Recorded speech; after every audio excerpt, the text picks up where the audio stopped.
심을 믿으면 아멘 합시다. 우리는 세상에서 하나님의 종으로 삽니다. 분명히 우리의 주인은 하나님이십니다. 종은 주인의 말을 잘 듣습니다. 그리고 주인을 항상 품고 삽니다. 예수님께서 그런 말씀을 하십니다.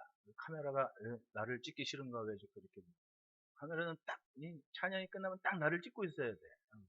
내가 지금 시험에 들 뻔했어. 한 1년을 내가 시험 들었어요. 카메라가 나를 안 찍는 거야.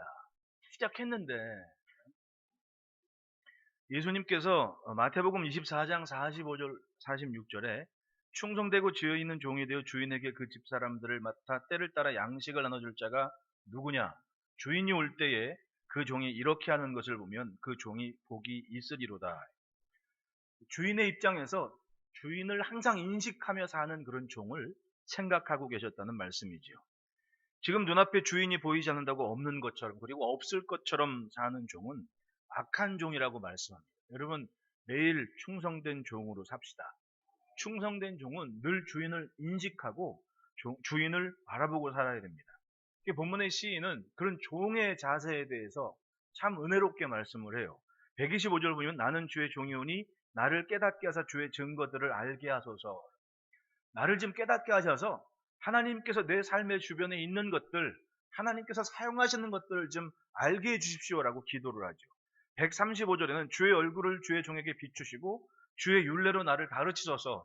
주님께서 나를 좀 쳐다봐 주셔서 주님의 율례로 나를 좀 가르쳐 주십시오. 사람이 얼굴만 봐도 뭘 원하는구나 알만할 때가 있지 않습니까? 주인이 자기를 그렇게 쳐다봐 주기를 기대한 거죠. 140절 보면 주의 말씀이 심히 순수함으로 주의 종이 이를 사랑하나이다. 주인의 마음과 주의 뜻을 분명히 알기 위해서 내가 그 말씀을 사랑한다라고 고백을 합니다. 주인의 마음과 뜻이 담긴 주의 말씀 앞에 우리는 항상 서 있습니다. 그리고 그걸 사모하는 겁니다.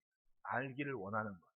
그렇게 마음이 가 있으면 우리의 삶이 주님께서 보셨던 그 지혜로운 종이 되어 맡은 것을 나눠주는 그런 자리에 있을 수가 있게 되는 거죠.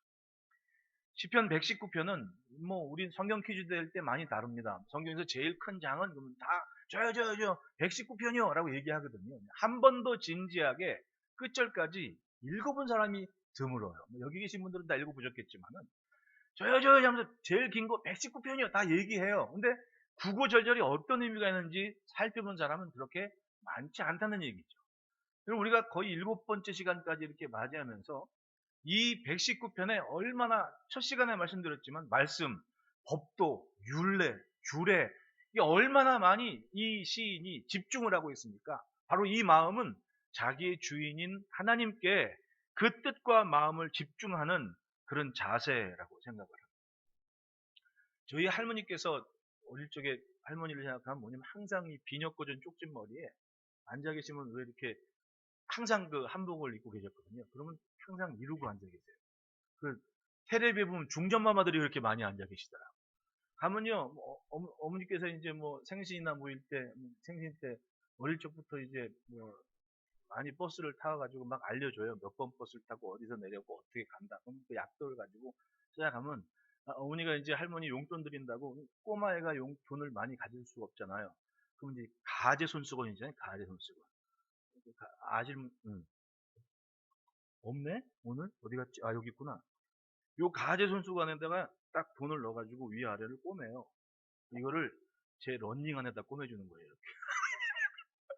저는 꼬마 때부터 배가 많이 나와 있었습니다. 이걸 딱 배에 딱 긋고 가가지고 할머니한테 가면 그 할머니 이렇게 딱 걷어. 그러면 할머니가 고맙다. 그러면서 이제 가지 그런 기억이 나요. 근데 할머니가 항상 그 비녀 꼭 항상 가면 이렇게 인사부터 받으셨거든요. 제가 나중에 커서 이제 그 이유를 알았어요. 좀 있는 집안 따님이었거든요, 할머니. 근데 제 증조부께서 이제 예수를 믿고 나서 그때 당시 노비가 있었잖아요, 노비. 성경을 읽으시는데 감동감을 받으셔가지고 하나님께서 만드신 그런 한 심령인데 이건 좀 옳지 않다라고 생각하셔가지고 집에 종들한테 노비 문서하고 땅맞이기 떼주면서 이제 나가서 먹고 사시오. 그래서 다 줬거든요. 난리가 난 겁니다. 난리가 집안에서 저놈이 미쳤다고 막 그러면서 막 별의별 일이 하는데 이 할아버지의 신앙은 이건 내가 하나님의 말씀을 대했고 말씀에 기록된 것이니까 나는 지킨다.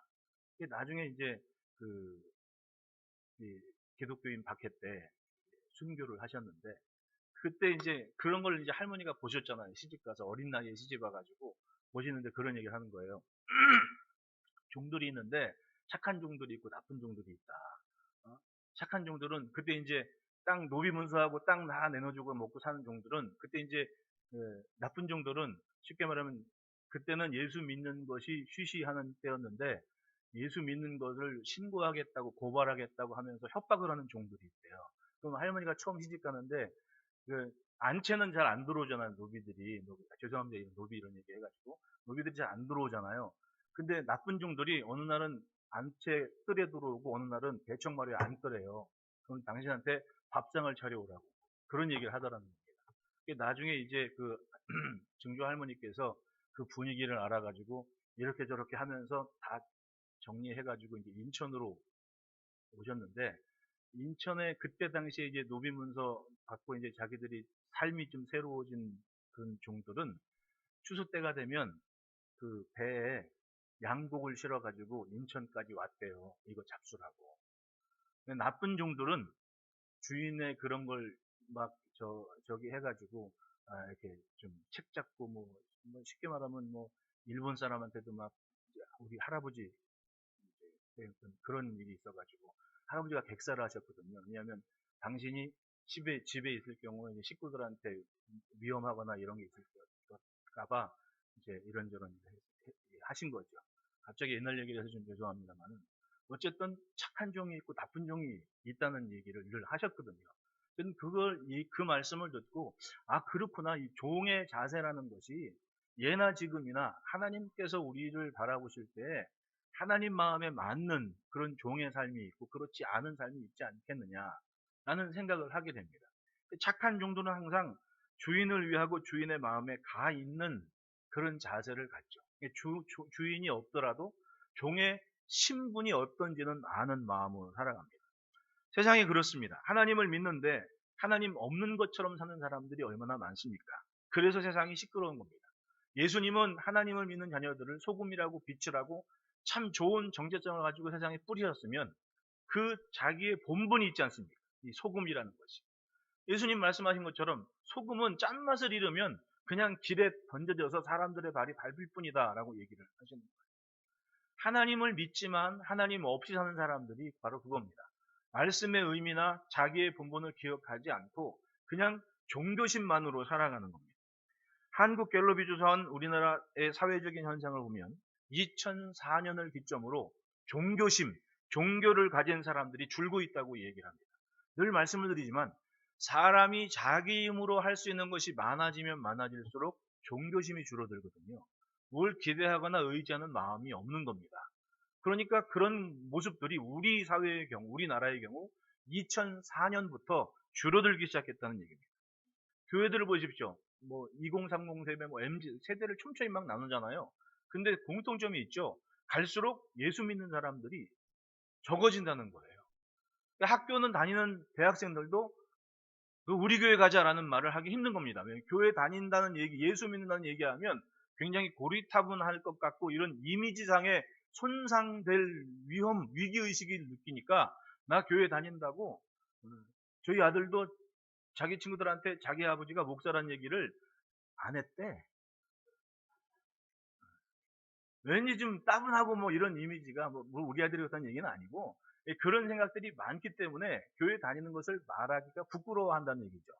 근 한 10년, 15년 어간에 교회에 대한 이미지가 얼마나 실추가 됐습니까? 그러니까 당연히 종교심도 희귀해지는 때에 교회에 대한 이미지는 그만큼 안 좋아질 수밖에 없는 시대가 된 겁니다. 바꿔 얘기하면 갈수록 이제는 간절함이 사라지는 때가 된 겁니다. 왜냐하면 이제는 아프거나 이런 것도 말씀드리면 변할 때가 많이 됐습니다. 이제는 아프면 바꿔줄 때가 됐다니까요. 바꿀 수가 있다니까요. 팔이 병들면 팔을 바꿀 때가 됐어요. 이제는 이게 조만간에 올 시대라는 이게 참 생각 외로 갑자기 올 수가 있는 것이고 생각 외로 내 가까이에 그걸 간절히 기다리는 사람들도 있을 수 있다는 거예요.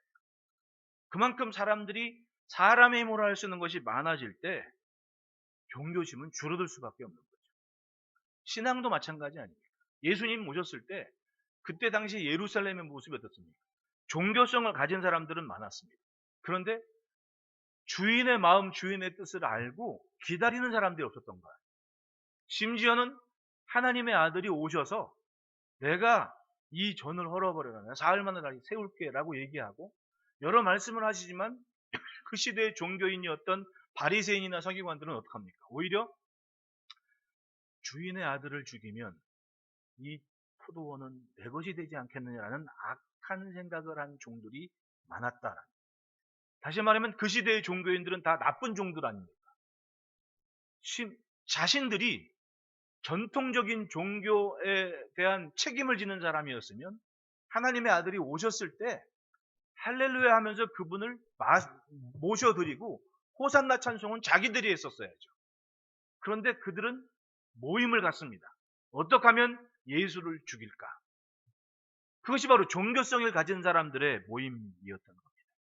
결국은 주인의 뜻을 모르고 자기 마음대로 주인 노릇 하고 싶었던 것이 그 시대 종교인들의 모습. 오늘 125절을 보시면 나는 주의 종이오니 나를 깨닫게 하사 주의 증거들을 알게 하소서. 이것이 종의 정체성과도 같습니다. 뭐냐 하면 나는 주의 종입니다. 나를 좀 깨닫게 하시고 주님께서 하시는 일들을 나로 좀 알게 하십시오라고 적극적으로 기도를 한 겁니다.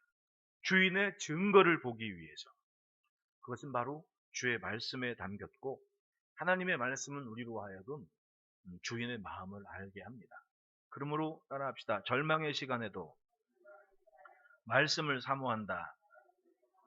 126절, 127절 보면 그들이 주의 법을 폐하였사오니 지금은 여호와께서 일하실 때니이다. 그러므로 내가 주의 계명들을 금 곧 순금보다 더 사랑하나이다. 그들이 주의 법을 폐하였사오니 이것이 시인이 만난 당시의 상황이었어요. 누군가 자신의 힘으로 어찌할 수 없는 강력한 힘이 주의 법을 폐하였다. 하나님의 말씀대로 지키지 못하도록 하나님의 말씀을 지키지 못하는 시대가 되게끔 만들었다는 이야기입니다. 말씀을 외면하고 하나님의 방법을 인정하지 않습니다. 그때 이 시인은 사방을 둘러봐도 그냥 혼자인 것 같은 절망감을 느꼈을 겁니다. 아, 나밖에 없구나. 이게 바로 그 시인의 절망감 아닙니까? 그들이 주의 법을 폐하였사오니 분명히 이 시인보다 강력한 권세를 가진 사람들이었을 겁니다. 그때 종들은 어떤 마음을 갖습니까? 지금은 여호와께서 일하실 때니이다. 하나님 가만히 계시지 마시고 지금 좀 하나님께서 일해 주십시오. 나타내 주십시오라고 기도를 합니다. 내가 주의 법을 계명들을 곧 순금보다 더 사랑합니다. 하나님의 말씀의 역사를 기다리는 마음을 갖고 살았습니다. 금덩이보다도 더 나는 하나님의 말씀이 좋습니다. 참 사람 이름이 묘한 게 제가 전도사 시절에 진짜 인상 깊게 남은 분이 있는데 권사님 이름이 이순금이었어요. 순금씨였어요. 순금씨. 그 권사님이 제가 처음 전도사 임명받고 목사님 여름에 휴가 가버리시고 휴가 가실 때 교회 새벽 예배부터 수요일 금요일까지 다 하라고 지나고 보니까 이게 훈련이었던 거지.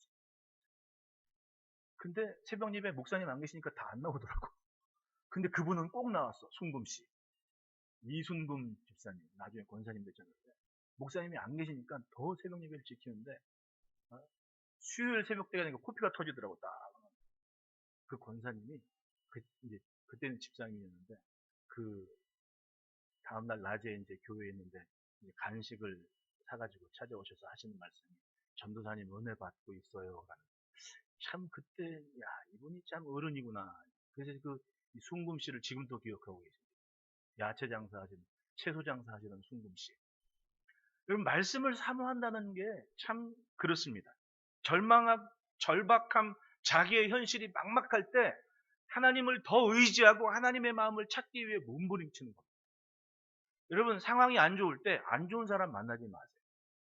내 생각이 좀 부정적일 때 부정적인 사람을 만나지 마라. 결국은 내가 힘들 때 내 주변에 있는 사람들이 내 영적인 상황이거든요. 그때 나는 적극적으로 나보다 더 나은 생각이 건전한 긍정적인 사람을 만나야 내가 살 수 있는 기회가 있는 거예요. 신기하게 내가 불만이 많을 때 내 옆에 불만이 있는 사람이 있어요, 없어요? 있다니까요. 참 그게 묘한 거야. 제가 지금 이 월드컵을 보면서 생각나는 분이 집사님 한 분 계신데, 그분이 94년 당시에 예루살렘의 정주영이었거든요. 왜냐면 그 사람 별명이, 왜냐면 우리나라 왜 사해비누라는 영화 아시죠? 이름도 까먹었는데. 하여튼 그 사해비누를 우리나라에 처음 보급한 유통에 성공한 사람이 그 양반이었어요. 그 사람이 처음 신용을 쌓을 때 가진 게 없어가지고, 예? 그 팔레스틴 공장 가가지고 거래를 했거든요. 내가 이거 무슨 수준이 있어도 갚는다. 외상으로 물건 띄어다가 관광객 갔을 때 팔았는데 예상외로 반응이 너무 좋았던 거지. 그리고 그때 현금 결제를 해주니까 사람들이 다 좋아했습니다. 그래서 그때 막 95년, 6년 이때 당시에 텔아비브 공항에 내려가지고 양사장내 가자 그러면 택시기사가 그 집 앞에 세워줬어요.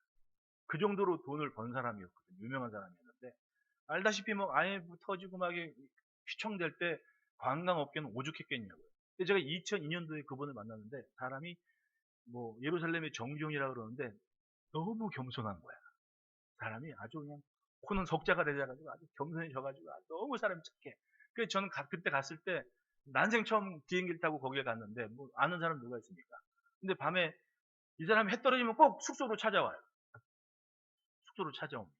와가지고는 뭐 이런저런 사는 얘기하고, 목사 만나서 무슨 얘기 하겠어요? 기도하는 얘기밖에 더 있습니까? 네, 뭐 기도합시다. 뭐 기도해주고 기도받기 원하고 같이 광야도 갔다 오고. 얼마나 사람이 한가하면 한가할 때 목사를 찾더라고 사람들은. 이 양반들은 그렇게 한 시간을 한 보름 이상 같이 지내면서 은혜를 많이 받은 거야. 큰 위로를 받았다고 그래요. 이 사람이 그리고 나서는 이제 2004년도에 갑자기 올라갔어요. 목사님, 예, 저 광화문이에요. 에? 이게 관광업계가 한순간에 좋아하지 않으니까 결국 뭐 하려고 찾다가 광화문에 들어온 거야. 귀국을 한 거야. 애는 커버리고 벌써 고등학교 갈 나이 돼버리고, 그러니까 할 수 없이 이제 장모님 집에 딱 들어온 거죠. 약수동인데. 이 양반이요.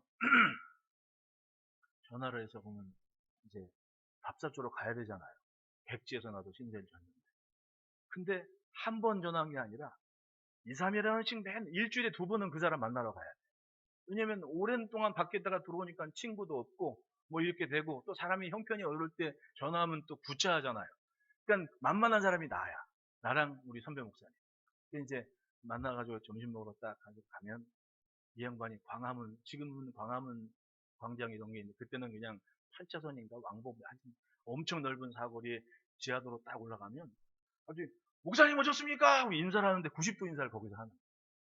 근데 이 양반 행색이 그 나이 저보다 나이가 한 2살인가 많는데 양복을 쫙 빼입고 넥타이 딱 매고 가방은 서류 가방 꼭 들고 있다고. 내가 생각해 빈 것 같아. 근데 꼭 들고 와.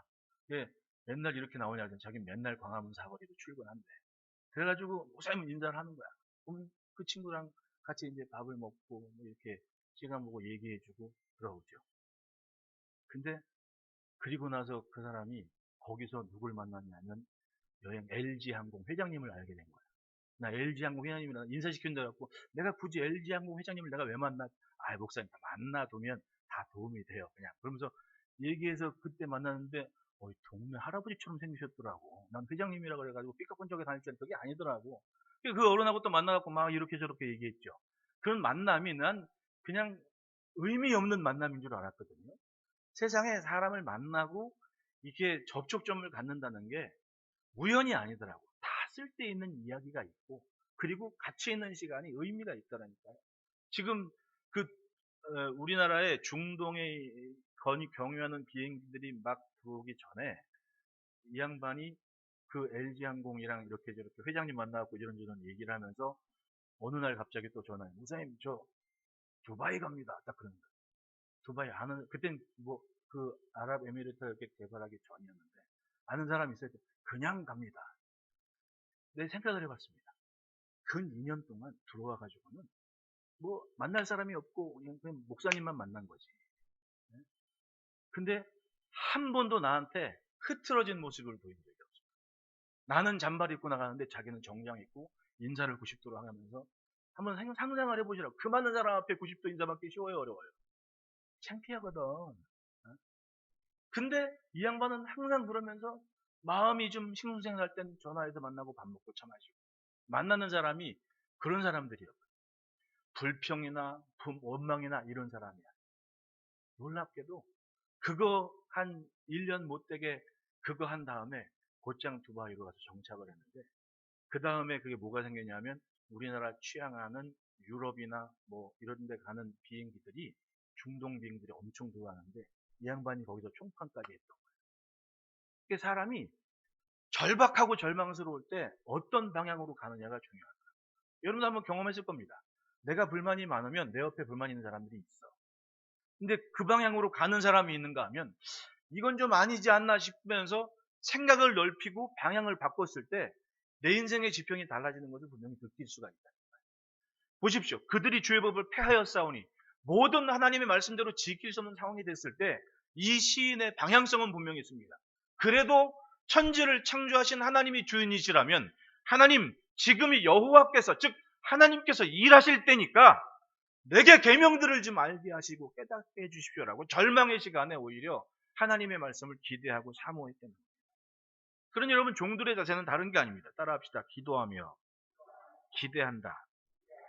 지금 꽉 막힌 것 같은데 그래도 기대하면서 기도를 하는 겁니다. 하나님의 말씀을 찾고 세상의 하나님을 인정을 않는 이때가 하나님께서 일하실 때 아니겠습니까? 하나님 보여주십시오라고. 월드컵에 뭐 카타르 도하 막 이런 거 알지도 못할 때 이 양반이 뚝 떨어져서 거기를 간 다음에 세상 말로 성공한 거 보니까 기분이 좋더라고. 사람이 참 특이한 게 성공하면 연락이 안 와. 어? 연락이 안 오면 무소식이 희소식이야. 잘 살고 있구나. 뭐 간지 얼마 안 돼갖고 뭐 제가 뭐 한인 신문도 만들었고 뭐고 와. 그 다음에 연락이 끊겼어. 연락이 끊겼으면 잘 살고 있구나. 굳이 그 뭐 뜨거운 동네 가고 싶은 마음은 없고 그냥 잘 살고 있으면 된 거지. 나중에 이제 그 이스라엘 갔더니 동생이 거기서 영사를 해서 만나가지고 그게 참 그렇더라고. 동생은 또 형 같진 않아. 사람. 어쨌든 절박한 상황에 내 방향성이 어디에 있느냐. 하나님의 말씀을 사모하는 믿음을 가지면 하나님 지금 사방이 깜깜할 때 사용할 종이 없으면 저 좀 써주십시오. 이런 마음 아니겠습니까? 그것이 바로 이 종의 마음이었습니다. 신실하게 하나님을 의지하고 찾았더니 여러분 캄캄한 시간에 나만 깜깜한 게 아니더라. 근데 그 방향성을 가졌더니 하나님은 그 연약한 심령을 통해서 하나님의 일을 나타내는 도구로 사용하시는 겁니다. 둘째로는 따라합시다. 비추시기를 사모한다.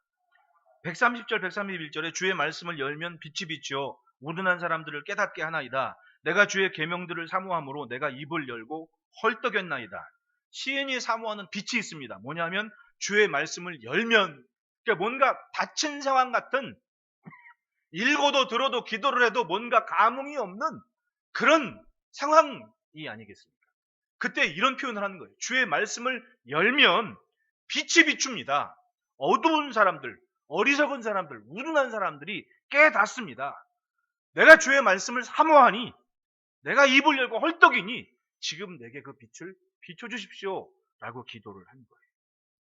말씀은 들리기만 하면 역사가 있습니다. 하나님의 말씀을 사모하는 마음이 그릇이 중요해요. 우리가 지금 자녀들하고 같이 이렇게 예배를 드리는 게 쉽지는 않아요. 근데 하나님의 말씀이 선포되는 시간은 성령께서 일하는 시간이에요. 믿으십니까? 우리는 뭐 사회적으로 구분하는 것처럼 너무 촘촘히 좀 나누고 싶어 하는 마음이 많은 것 같아요. 근데 이제는 저는 그럴 때는 아니라고 생각합니다. 왜냐하면 이 신앙이라는 모습이 촘촘히 나눠서 가능한 모습도 있지만은 사실은 원래적인 본질적인 모습에는 애부터 어른까지 함께 있는 예배가 나는 그게 옳다고 봐요. 지금 제 방향성은 그렇습니다. 아이들은 아이들 나름대로 들어요. 애들은 노는 것 같아도 뒤통수에 귀가 달려가지고 자기가 들을 수는 다 듣더라고. 여러분 애들도 설교 시간 예배 이렇게 딱 참석해가지고 한 1년 지나고 2년 지나면요. 뭐 듣고 이해하는 게 어른하고 큰 차이가 나질 않아요. 단지 어휘력이 부족해서 표현이 못할 뿐이지 그 느낌과 모양은 다 아는 거예요. 사람이 글씨를 알고 말이 통하고 이런 것도 중요하지만 얼굴빛으로 오가는 그런 삶의 감동이 무시 못하거든요. 그건 정말 그렇습니다. 시인은 그것 때문에 하나님 나를 좀 쳐다봐 주십시오. 주의 말씀을 열면 빛이 비추어. 주인이 자기를 딱 쳐다봐 줄 때 그 느낌, 그것 때문에 힘을 얻는 거예요. 여러분 월드컵 축구 보셨죠? 참 재밌게 봤어요. 저는. 이게 사람이 우리가 생각하고 예측을 하는 것은 이제껏 알고 있는 데이터를 가지고 미래를 전망해요. 그것 따지면 우리는 16강 갈 수 있는 확률이 12%도 안 됐다 그러잖아요.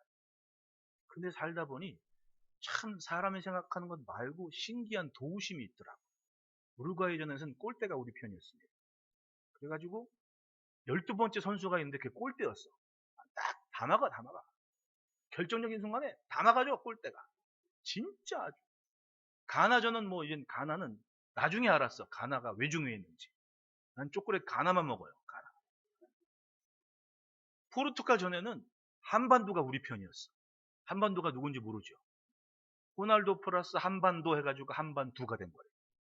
주민등록증도 누가 만들었더라고. 야, 그거 첫 골 딱 그 만회골 보십시오. 공이 딱 날라오는데 어깨로 어떻게 거기다 떨어지냐고. 그 친구가 독일전한테 첫 골 넣은 사람이거든요. 김영건 수비수. 골 넣는 수비수였거든. 어떻게 그 앞에 딱 떨어뜨리지냐고. 우리 편이 아닐 수, 아니라고는 말 못해. 야, 그 신기하잖아요. 그, 기가 막힌 거지. 마지막 손흥민 선수가 이미 지났어, 시간. 루즈 타임에서 46분. 끝난 경기인데 80m를 달려간 거야. 근데 80m 달려가는데 앞에 수비수가 4명이 있어요. 여러분들은 그거 어떻게 할 것 같아요? 제가 뛰어봤거든요. 하프라인에서 골대 앞에 뛰어가면 숨차가지고 다리가 말을 안 들어. 제가 그걸 많이 했어요. 제가 이래봬도 축구 좀 했습니다. 제 후배들하고 저 연천에 모여가지고 군인들 위로한다고 그 군목들 모아놓고 축구를 했는데 딱 그 상황인 거야. 하프라인에서 공이 내 앞에 왔는데 수비가 아무도 없어서 열심히 달려갔습니다. 쫙! 그래가지고 골키퍼하고 1대1 딱! 근데 가는 것까지는 좋은데 이 오른발을 들어서 공을 찰 힘이 없는 거야. 그래갖고 딱 찼는데 골키퍼가 딱 잡더라고. 근데 손흥민이 달려간 거야. 80m를 딱 달려가는 순간 무슨 생각이, 오만 잡다는 생각이 다 들었을 거 아니야. 게다가 수비는 4명인데 뭐 뒤에는 쫓아는 거면 신경도 안 써. 앞에 있는 게 4명인데 그때 살짝 봤더니 우리나라 선수가 열심히 뛰고 있는 거야. 그때 이 선수하고 저 선수의 낯빛이 어떤 의미인 것 같아요. 그리고 기가 막히게 손흥민 선수가 가랭이 사이로 그걸 공을 탁 쪼가지고는 그게 골이 됐다는 게 여러분 믿어집니까? 이건 확률이건 데이터건 아무런 의미가 없는 거예요. 그 순간. 괜히 우리가 아는 것만 가지고 이럴 거라고 저러고 얘기하고 앉아 있었지 그런 일이 있을 줄은 모르는 거 아니에요. 하물며 하나님을 믿는 우리에게 오는 시간의 의미는 뭡니까? 우리는 하나님을 믿는데도 하나님 나 좀 쳐다봐 주십시오. 사방으로 꽉 막힌 시간도 하나님이 나를 쳐다봐 주는 시간이면 내게 빛이 비추어서 뭔가 알 수 없는, 경험해보지 못한 그 일이 있을 수도 있는 거 아닙니까? 그러니 하나님이 일하실 때입니다라는 기도를 해봤냐고요. 하나님이 내 주인이신데 그냥 세상하고 똑같이 딱 종교심, 종교성까지는 다 유유상종이야. 근데 오는 시간의 주인인 것을 인정하는 그 믿음은 종의 자세가 아니면 갖지 않는 마음이라는 얘기죠. 그것이 나를 쳐다봐 주십시오라는 미국의 연구기관 퓨 리서치 센터가 세계 종교의 미래 2010년부터 2050년까지의 인구별 전망이라는 제목의 보고서를 냈습니다.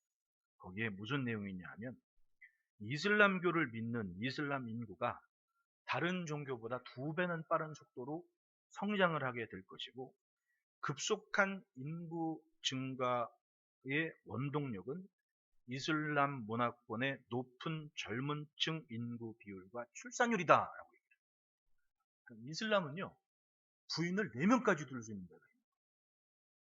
그러니까 지금 어지간한 그 사람이 선진국으로 진입하는 순간부터 인구 출생률은 줄어들어요. 그러니까 우리나라는 얼추 뭐 인정하건 인정하지 않건 경제학자이나 사회학자들이 보기 일본의 한 10년 뒤라고 생각해요. 일본은 지금 한 10년 전, 한 5, 6년 전부터 굉장한 베이비 붐 세대가 막 다시금 조성된 때가 있었거든요. 우리는 지금 막 줄어들고 있는 때입니다. 갈수록 줄어요. 근데 이슬람은 쭉쭉쭉쭉 성장을 해가고 있습니다. 우리나라도 문제. 이슬람은 우리나라에 와서 일하는 사람들이 다 본국에 자기 뭐 파키스탄이니 뭐 이런 사람 보면 고향에 자기 부인하고 자식들이 있어. 일하러 온 거예요. 여기가 또 결혼을 해. 그러면 자기들 법은 그건 위법이 아니야. 그러니까 잘못된 게 아니야. 자기들 생각으로는. 자기들 윤리관이나 법은. 우리나라는 참. 그러면 시집을 가면 그 사람은 무슬림이 되는 거예요. 신기하게. 무슬림이 얼마나 대단한지. 지금도 메카를 향해서 하루 3번은 돗자리 깔고 기도하는 사람. 그걸로 대박친 핸드폰 회사가 있어요. 지금 문 닫았지만 우리나라가 LG 핸드폰이 중동에서 선풍적인 인기를 끈 이유가 뭐냐면 딱 키면 나침판이 메카를 가리켜. 야, 사람 생각을 좀 기발하게 한 것 같아요. 그래서 뭐 애플이니 뭐 이런 거 나오기 전에 LG 이게 탑이었어요. 왜냐하면 메카를 가리키니까. 그렇게 좋아하는 사람들이 무슬림이에요. 이 사람들이 인구가 급속도로 들어서 2050년, 2070년이 되면 73%가 증가해서 이슬람이 세계에서 가장 많은 사람들이 믿는 종교가 될 거라고 보고서를 낸 겁니다. 그럼 지금 성장 속도를 보면 무시하지 못할 것 같아요. 왜냐하면 교회나 신앙은 그만큼 종교심은 같지만 주인의 마음을 헤아리는 마음으로 삶을 지켜내는 의지는 갈수록 희박한 때가 되고 있지 않나라는 생각을 합니다. 그래서 두려워. 그러니까 여러분, 우리가 왜 여기에 있는지를 항상 기억을 합니다. 오는 시대에 어떤 모습이 될지 그건 장담 못할 거야.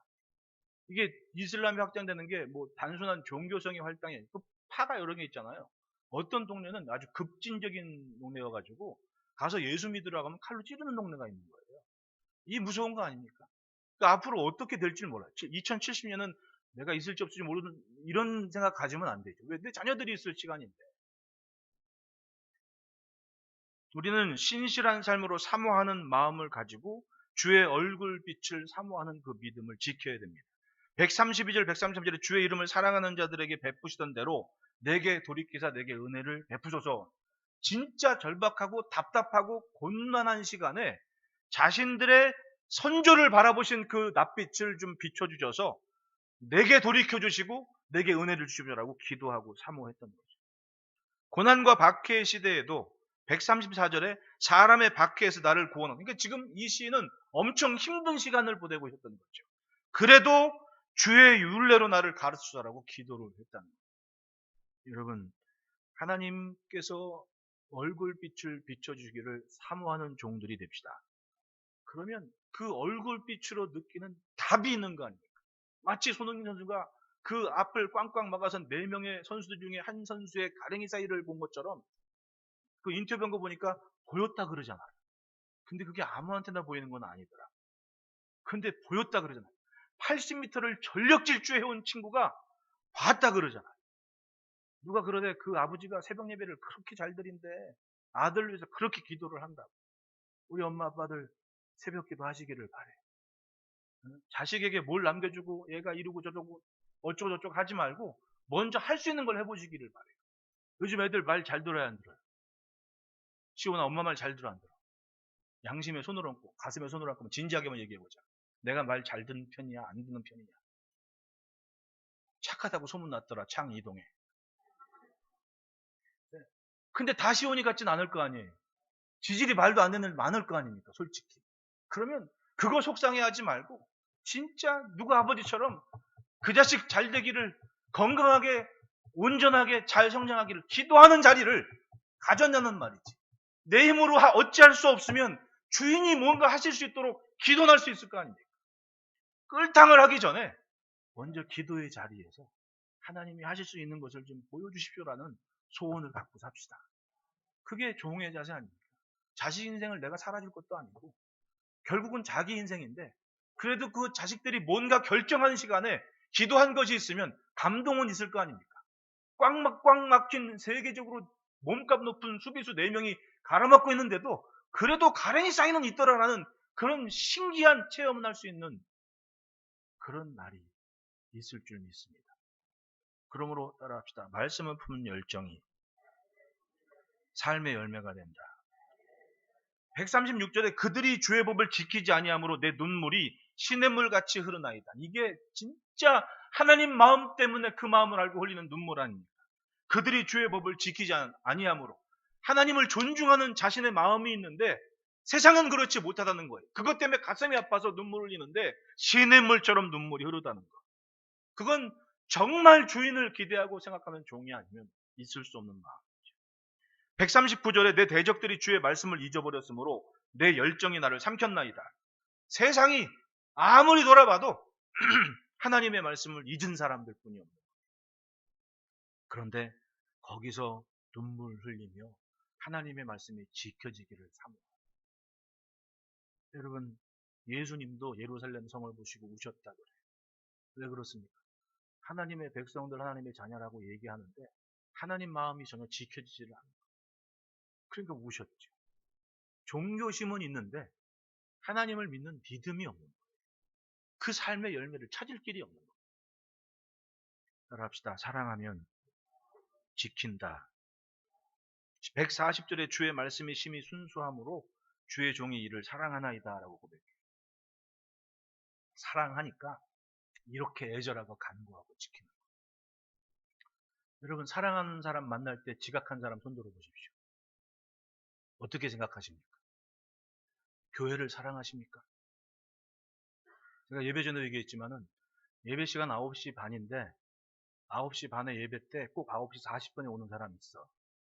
그러면은 10시가 예배 시간이 바뀌면 올 줄 알죠? 이 사람 10시 10분에 와. 참 신기하죠? 그거 참 사람 마음이.